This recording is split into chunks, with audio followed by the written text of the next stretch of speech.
So, are y'all celebrating Halloween? I just really have to make sure. And TikTok, please, this is only for educational purposes. I just want to go over on why it's based around children.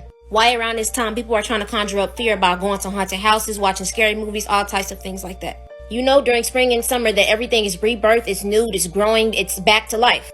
Now we know during this time, which is autumn, the leaves fall off the tree, things start turning to a duller color. You know, nature starts to go through the cycle of death. It is also said the protective veil between the low vibrational spirits and our dimension is more thinner. This is why the whole trick-or-treating thing was set up to protect the kids from the demonic spirits by dressing them up as something else. There's even this holiday that's called Samhain, usually celebrated on October 31st, to welcome in the harvest and usher the dark half of the year. They believe that the barriers between the physical world and the spiritual world breaks down during this time. I've already talked to y'all about just watching specific movies, especially scary ones, or creating portals to allow specific entities into your house. But I also want to stress the normality of taking food, candy from strangers. Not even on holidays, just period. I had a coworker who always brings sweets, cookies, cakes, all types of things like that. And she would give it to the people who she didn't like. She was like, oh yeah, you can have some. A couple of days later, some of my coworkers would be sick or going through something emotional. Y'all really have to be careful, not just for the physical means of the candy, but the spiritual energy transferred to your children. Let's talk about when kids are dressed as something else, specifically putting on masks. Don't even know the real meaning behind wearing masks. Masks were always worn during ceremonies, initiations, rituals, often symbolizing former ancestors, inviting and conveying spiritual presence. Wearing masks becoming something else. Y'all know during those times there are unexplained things happening. Masked statues like this with nobody under it moving. And let's just go over, especially when people be putting up haunted things in front of their house. It's just everything is just spooky and scary. People thinking things are normal, people screaming, scared, and mistaking things for Halloween decorations, or it's just fun when somebody actually really needs help or they're actually dead. In 2011, a teenager had somehow become entangled in a haunted house display and was hanging while being completely ignored by people walking by. Oh, let's go again. People walking by a 75-year-old man who had been shot and thought that he was just a Halloween prop. Y'all think it's fun, it's a game to be playing with energy at this time. Around the time where the veil is thin, why are we creating this haunted version, scary version of the world? Everywhere you go, it's always something spooky showing. Halloween has always been weird for me. But let me know what y'all think. Stay dangerous. I was bored and researched brainwashing and the steps of brainwashing. And let me tell you, it's insane how similar it is to the mainstream media. I'll tell you all these steps and then I'll give you some examples afterwards. First, there's control/fear, uncertainty, isolation, emotion, solution/persuasion, division, and repetition. So I'll show you some examples from the news. COVID has killed more people in one day than the number of people killed on D-Day and at Pearl Harbor. Let that sink in, and it is only expected to get worse from here. There's been a great deal of uncertainties that are coming at us really fast over the past few days with the COVID-19. Restaurants to be shuttered over fears of community spread. Across Canada, empty streets, closed businesses amidst a deepening lockdown. Schools suspended in all but a few provinces. Visits to long-term care homes restricted and elective surgeries postponed. This has taken a massive toll on our mental health. I've always considered myself a very happy and positive person who's in control. But in the pandemic, for the first time in my life, I felt lonely, anxious, depressed, and stressed. Hospitals across the U.S. getting slammed, while overworked healthcare providers are struggling to keep going. No doubt in my mind that the lockdowns, the isolation, the lack of in-person schooling, the lack of in-person interaction with his friends, the lack of football absolutely contributed to his death. There are people who are dying and who will die who didn't have to. So please, if you haven't gotten vaccinated, do it now. Do it now. It can save your life and it can save the lives of those you love. How about paying everybody $1,000 to take the coronavirus vaccine? This is becoming a pandemic of the unvaccinated. Pandemic among the non-vaccinated. I think what we've reached is a situation where we're seeing a pandemic among the unvaccinated. blue Mustang statue at the Denver airport, they believe it to be representative of the fourth horseman of the apocalypse. Yes. And what's crazy is that this large blue horse got the name Blucifer, a nickname Blucifer, because people, locals especially, believe that this horse statue is cursed because during its creation, it fell on top of the creator, like ended him right there. As he was constructing it, has these glowing red eyes. Right, because every horse has glowing red devilish eyes. And the Denver airport came out with a statement kind of brushing it off and saying that the red eyes are a dedication to its creator because he owned a neon light shop. Don't you love it when these organizations that all of a sudden, like whenever they get pressed or questioned about something that the public has finally picked up on and awoken to, they always find answers to everything, you know, like, oh no, this is because he has a neon shop and that's why the eyes are red. Hello TikTok, we're back on to the Kardashians being witches. Let's get into it. Okay, so you guys remember yesterday in yesterday's video where I talked about Kim Kardashian and Marina Abramovic, whether or not that was true or not, that they're bloodline relatives or anything like that. Let's talk about all the other things, okay? So I did some more digging, and I bet that you guys would be surprised to know that 10 years ago, Kris Jenner was selling spell candles. Yes, I said it, spell candles. In 1981, Air California Flight 336 crashed. Linda Salvin was... I have it right here. These are wicks of wisdom, and it's the special formulas added to these unique candles that make them so amazing. The powerful effects that they can bring to the people who burn them are truly extraordinary. I had to go through hoops to find that video, but I got it for you guys. So I thought it was important to throw that in there because every time I post something, you guys are just like, oh, no, they're not. No, they're not. And then I started to think about this outfit. Because I remember when I first saw it, I just had like a weird feeling. So I decided to do some extensive research, and I wanted to see the theme, first of all, of the Met Gala and what it was supposed to be. And it turns out that the theme was actually in America, a lexicon fashion. And I saw here that Kim Kardashian put a response, and it put, what's more American than a t-shirt head to toe? And I thought it was a little weird. It was just a weird comment, especially because it's like, it's all black from head to toe. I mean, I get it, I guess. But then I started to think, I don't know. I feel like she's dressed up in complete darkness. I feel like Kim Kardashian is really influenced by a lot of darkness. And I thought it was very interesting, the connection between Kim Kardashian and Marina Abramovic. I'm really interested to know what you guys think. So thanks for watching. Let me know in the comments. Our dreams. Lucid dreaming, vivid dreams, could they possibly mean? Allow me to do the honors. Alright, so here behind me you have to say a definition of lucid dreaming. Lucid dream. A lucid dream is a type of dream in which the dreamer becomes aware that they are dreaming while dreaming. During a lucid dream, the dreamer may gain some amount of control over the dream's character, narrative, or environment.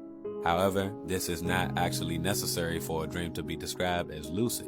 With that knowledge, let me actually tell y'all how you can make lucid dreaming more common. You can stimulate your pineal gland and access your third eye chakra by doing the following things.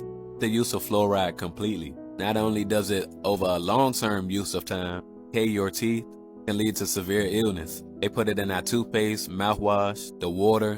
Next, you have sun gazing. So in ancient practices, if done correctly, sun gazing could benefit and stimulate your pineal gland beyond rare limits, awakening your mindset and allowing you to think openly. Once you stop thinking openly, there's no turning back.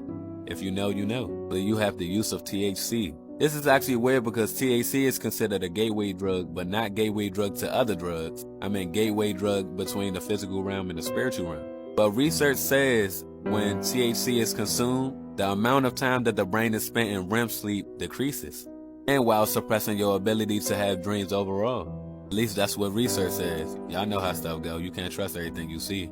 Because I ain't gonna talk too much, but I still have vivid dreams. And next you have meditation. Meditation is a peaceful practice in which you become one with yourself, your mental and your spirituality. Meditation is where you look to find mental stability, peace, mental clarity.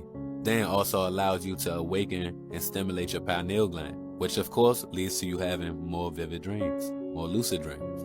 Lastly, a special treat for y'all, the ability to be able to continue a lucid dream or a vivid dream. When you first have a dream, get out your phone, your notepad, your diary, whatever you want to, and you take down exactly what you remember from that dream. And later that night, before you go to sleep, you read the dream. Read the dream, you remember it how you remember it. Once you go to sleep thinking about the lucid dream that you had the night before, this is how you will have that same dream continue on. I can't say this may be true for everyone, but my brother has done it, he's told me about it, and then I've done it. Now I'm telling y'all. Changing your diet, being open-minded, all these things come into play when you want to continue or be aware in your dreams. Let me know if y'all want a part 2 about lucid dreaming. Let me know what y'all think in the comments. Love y'all. Anyone else wonder why if we're on a ball, this has never happened? Does anyone find it quite a bit concerning as to if you're on a ball, why don't you just go from here to here? Why you go up and then down? Flight paths on a flat earth. That makes a lot more sense. Looks like a straight line. You know, if there was a need of an emergency landing from Taiwan to LA, they go up to Alaska. Why? On a ball, Hawaii's just right here. Oh, that makes more sense. Look, Alaska is just in a straight line. Flight from Argentina to India and you're stopping in Amsterdam, way up there. Why don't they just go straight across? Why don't they just go straight across? Oh wait, they do. Argentina, Amsterdam, India. Yeah, that makes a lot more sense. Another emergency landing from Dallas to Beijing. On a ball, they go up to Calgary. Yeah, that makes sense. Yeah, Dallas, Calgary, Beijing. That's a straight line. And I'm just gonna keep pounding it in because some of these people just don't get it. They got excuses. I can't wait to see the excuses in the comments. Okay, flight from London to Pakistan. And the emergency landings in Moscow. Look at that. Why don't they just go straight across? Oh wait, they do. Look. London, Moscow, Pakistan. And this one literally hurts my head the most. Why do they go on a ball up to Los Angeles, down to Peru from Auckland? I mean, they could go straight across, but they're going up to Los Angeles. Ah, yeah, that makes more sense. Lima, Peru, Los Angeles, Auckland. Perfect sense. We could do this all day.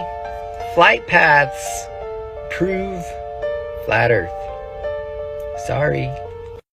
Stanley Kubrick is rightfully seen as one of the best directors of all time, a true visionary and titan of the industry, making films like Full Metal Jacket, A Clockwork Orange, The Shining, 2001: Space Odyssey, and his final film, Eyes Wide Shut. What you may not know is that many people have spent decades analyzing his films, claiming that he leaves Easter eggs and thinly veiled secrets and occult references in his films for those with eyes to see. Some theorists claim that these aren't just references, but Kubrick's soft disclosures of what he knew lay just beyond the curtain of surface reality. See, Kubrick made his movies on both the subconscious and conscious levels. In Full Metal Jacket, as the Marines walk past a gas station, the Vietnamese writing on top of the building reads, "To continuously serve Satan, Your Excellency." In A Clockwork Orange, among other more obvious references to brainwashing and trauma-based mind control a la Project MK Ultra, characters drink a substance called Drencrom before going on a vicious crime spree. Theorists claim this is a reference to an illicit substance available only to the wealthiest, most powerful elites. This substance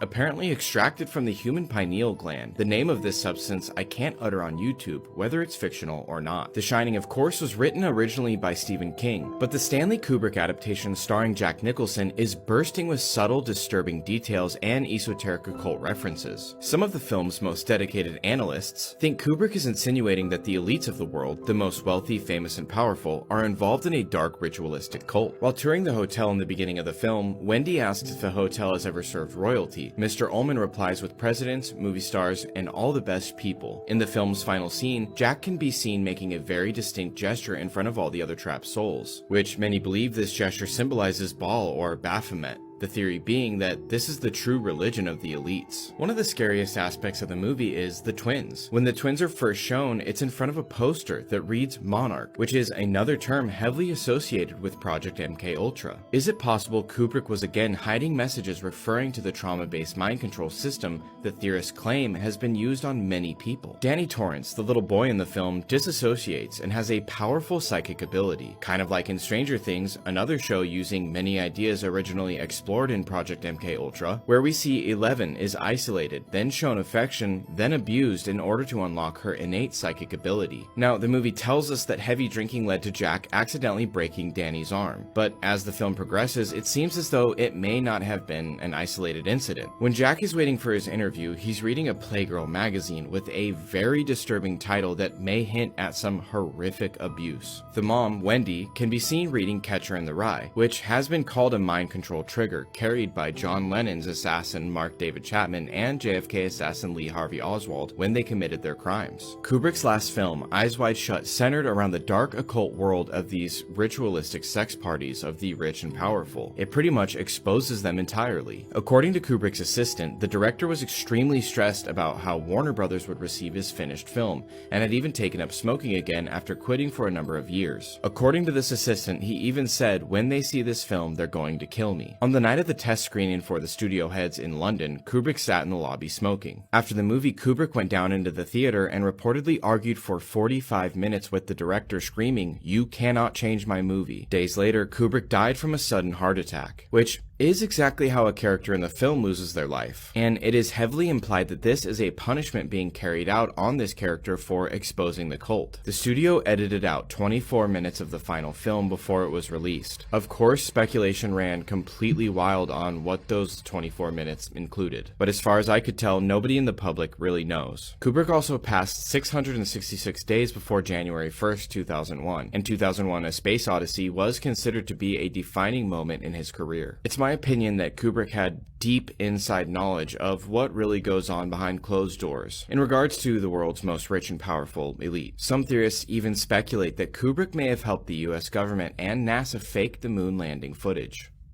Hey, it's me, the guy from the video you're watching. If it wouldn't be too much to ask, could you like and maybe even subscribe? And you wouldn't want to forget the notification bell.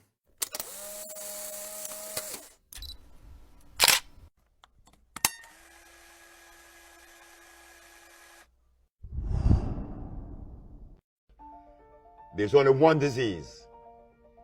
The judge said, "What is it?" I said, "You already know."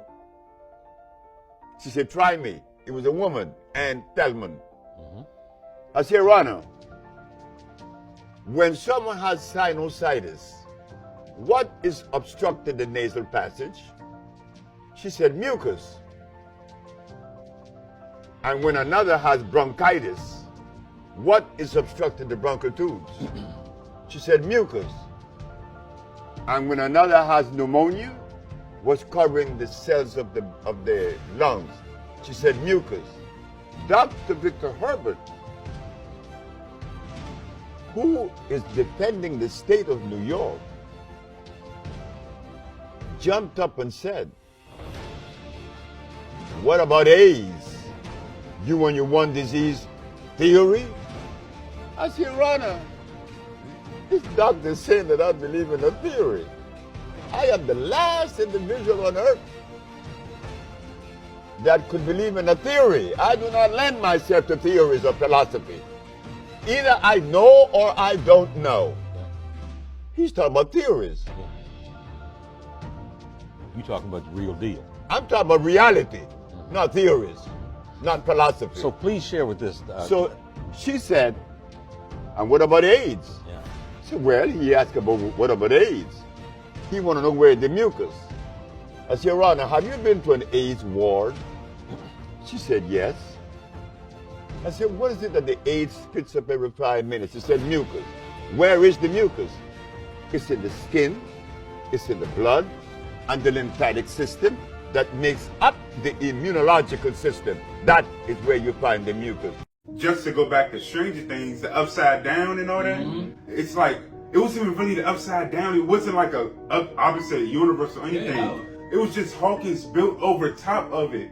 So what if the Earth was built over top of another world? Oh shit. Like the Earth may be really flat. Like you could claim probably have endless reasons why it could be flat. Hello, and on top of other ancient civilizations. And then they just starting to find them out of nowhere. Like, oh wow, scientists found this. Yeah, No, they find that's just the other Earth. New species, plant life, all this different stuff. Like the ancient intact forest that we seen that was found in southern China. Yeah. So you telling me that you're gonna surprisingly find this Negro, and then this junk gonna be people just 700 feet in deep, fully intact. Fully intact. I mean, like fully intact. Like trees. Yeah, trees. exactly. Fully intact. I mean, like the plant life fully intact. The water down there, flourishing waters that haven't been touched. Keeping those bloodlines a certain way. That's why there's a lot of interbreeding when it comes to, and when we witness the royal bloodlines. That's why there's a lot of like, oh, go ahead and marry your cousin because he's the Duke of whatever. It's not that they wanted to keep the money or the power, it's that they wanted to keep the bloodlines so that the reptilians can continue to come in. And apparently, one of the most witnessed shapeshifter in present day is Queen Elizabeth. And there are, like, what I've read as far as like blogs and articles and different things from England is there are thousands of calls every single year for every appearance that she makes of like, oh my God, like, am I losing my mind? Do I need to go visit a hospital? But like, I swear I just saw Queen Elizabeth as like a 10-foot tall lizard. You know what I mean? Like, these are just people who are just out there waving the flag, watching Queenie, just walking by, and they literally see her in her true form, which I think is really fascinating. I had an office in the radar tower. It was the first office on the second floor in the back. Mm-hmm. Next to my office was another office, and I remember, I swear, a stack of Bibles, I remember a lizard man in that office. It was His Highness Draco something. I can't remember the other name. November 13th, 2022, Thursday. My sky is blue. Check this out. Look at this. What the fuck? I just heard a big ass bang. It's been happening for the past few minutes. No one is near it. What is going on there? The cyclist isn't doing anything. He went away. So weird. Oh my God, I'm gonna go to it. I'm gonna go to it, okay. What the fuck? Because I don't think there's anyone in there. Woo! It's windy, man. Windy. It's windy. I'm gonna stand on it. It lifted me up. It lifted me up. Wait. Oh my God. Oh my God.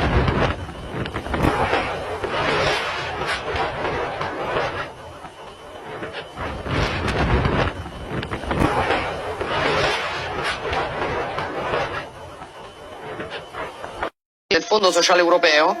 Il Fondo Sociale Europeo prevede che tu possa avere un rimborso spese.